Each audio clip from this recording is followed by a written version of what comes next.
Ajo që ka po më bën përshtypje është që kur e patëm zgjedhjet e vitit shkurtit 2025. Po dallimi me to. Përbes më duket që nuk na kanë arsyetuar neve veprimet tona politike, sepse mendoj që ishin të drejta. Dhe tash e kanë po shumica dhe antarësia atyne që vendin zgjedhje edhe dëshirën për mi pas këtë pozitat udhëhece janë të Albin Kurtit edhe të Lëvizjes dhe Vendosi.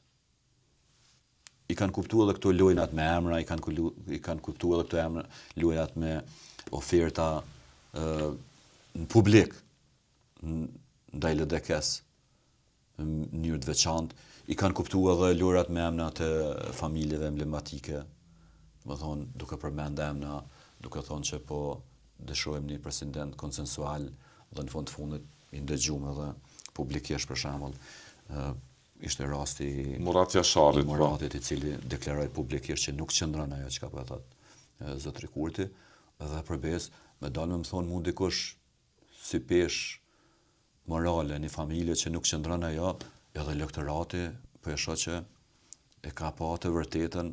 Po e tha vetë zoti Kurti edhe mbrëm. Gabimet janë. E tha edhe mbrëm zemaj. Nga veprimet e tij. Unë dua një president që nuk i konkuron, nuk i bën karshillak në mënyrë ose tjetër pushtetit ekzekutiv. Ati personalisht. Ajo s'është e re sa juve që nuk e doni president. Publikisht. Po ai nuk e don. Në raport me zonin Vjosa Osmani kanë qenë të kujdesshëm vetvendosja. Ndëgjë atë kanë pas interes kalimtar, domethënë derisa e kanë marrë pushtetin edhe janë fuqizuar edhe më votë.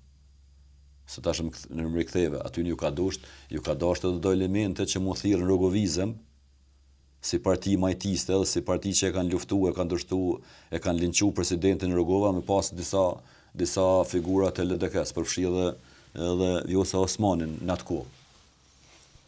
Domethënë kjo nuk është ndonjë temë, po e tha vetë me gojën e tij. Por Albin Kurti nuk e don jo një president, po nuk e don një njeri dytë.